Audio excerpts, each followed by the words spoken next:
In this video, we're going to be breaking down this really cool boat blind that was shared in our community by JD. This entire thing is made entirely out of EMT conduit and maker pipe connectors, so there's no welding involved. You can get off-the-shelf electrical conduit from Lowe's, Home Depot, different places like that, and you can cut it with a handheld pipe and tube cutter. And then these connectors that are joining all these pieces of conduit together are manufactured by us in Anderson, South Carolina, and those you just put together with a 5mm hex wrench. You don't have to do any drilling, any welding, or anything like that. So that's entirely what this frame is made out of, which is really cool. Love seeing this boat blind in the community.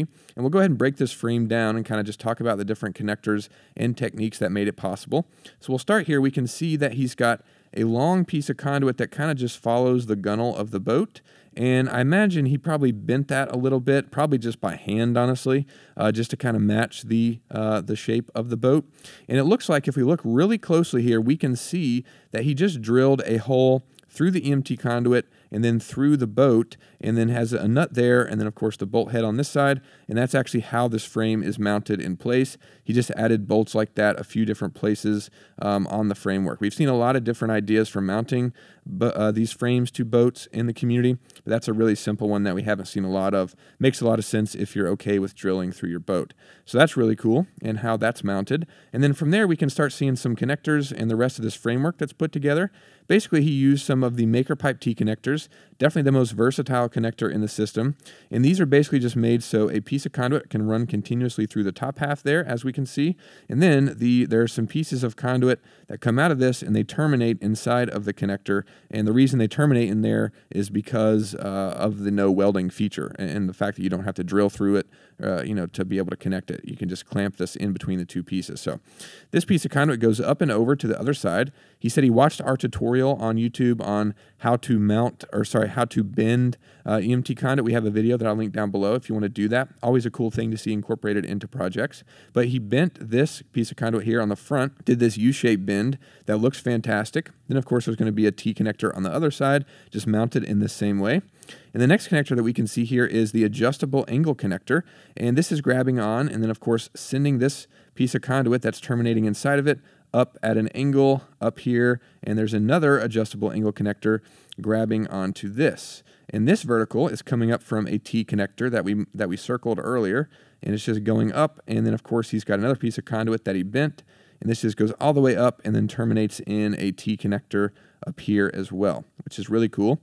And there is that. And then directly next to that one, we've got another adjustable angle, and that is going down to the boat. We don't really see how that's mounted there. I don't know if it's just resting on the boat or if he, I don't know if it's up on this platform here or if it's actually going down to the base. If it is going down to the base or kind of floor of the boat, then I would just use a rubber pipe foot and then just kind of have this vertical support there just resting on the bottom of the boat.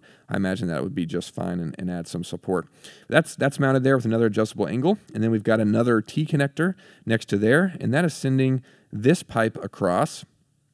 And we'll notice here, this pipe doesn't go all the way across because there is a coupling here in between these two horizontal pieces.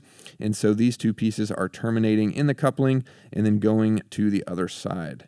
There is another adjustable angle connector. And I guess this is adjustable angle as well because I see the two bolts.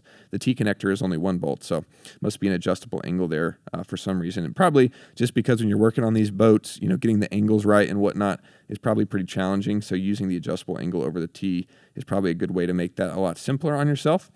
But then we can see the other side. There is a vertical going up, and that is going through the top half of the adjustable angle connector and then terminating inside of another adjustable angle connector here. And then we can see he's got a piece of conduit that's going up and has a lot of intricate bends going up from the base or the side of the boat over there, going up, and then it's bent around and then goes all the way to the back of the boat over there on that side. And then we can see there's an adjustable angle connector there and down here, and that is connecting this brace to this front bar here, kind of mirrored on this side. And that's a lot of the main frame here. Then it's just a matter of doing that same technique. So, you got more T connectors going down, and these T connectors are just grabbing onto this horizontal bar that we looked at the very beginning. And then we've got the pieces of conduit going up from those and just kind of arching over with the bends that he did. And those are going up like that. It looks like he's got 4 of those in total. And then he's got some more T connectors at the very top of those, just holding those onto the horizontal bar that is going up and grabbing on up here and going all the way down to that other side there. And it looks like he took a piece of 1/2-inch conduit and kind of used a similar technique that we saw for mounting this to the boat, where he drilled through it and then used a bolt. It looks like he added bracing by drilling through the conduit here and adding a bolt through the 1/2-inch conduit and then through the 3/4-inch conduit of the main frame, just by bolting that together there, just to add some bracing and reinforcement. That's pretty smart, and is mounted there. And then I think there's one more vertical back here, adjustable angle connector, that has this going down to the base of the boat again. And I'm pretty sure that will get us pretty close to being finished. Pretty much just did the same technique all the way around, where he just grabs onto these main horizontal spans and then just arches those down to the base of the boat. And then, of course, grabs onto the horizontal bars that are along the gunnels there. So you can kind of follow that same technique and kind of see how he's putting this together. A lot of T connectors and a lot of adjustable angle connectors. Those are really the only two besides the coupling that we see being used. So, you could pick up a handful of those and kind of build this as you go and do that for your build if you wanted to make something similar. This is really cool, JD. Love seeing this. Really awesome boat blind. I don't really see any photos with the, I love this photo of the dog looking at us. That's cool. Very beautiful dog there. I don't really see any photos. That's a cool motor too. I haven't really seen a motor like that on the back of a boat. I'm also not well versed in that field, so that's funny.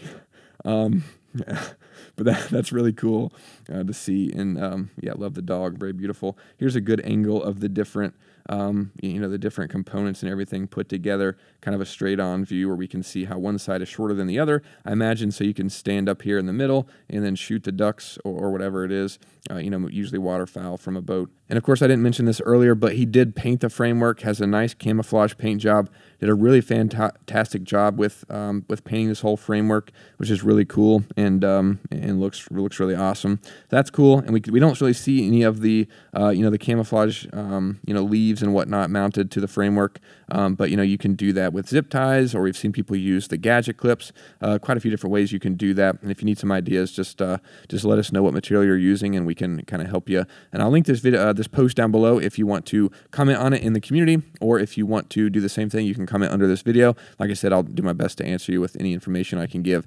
Hope you guys enjoyed this. If you did, leave a like and consider subscribing. Thanks so much for watching, and we'll see you in the next one.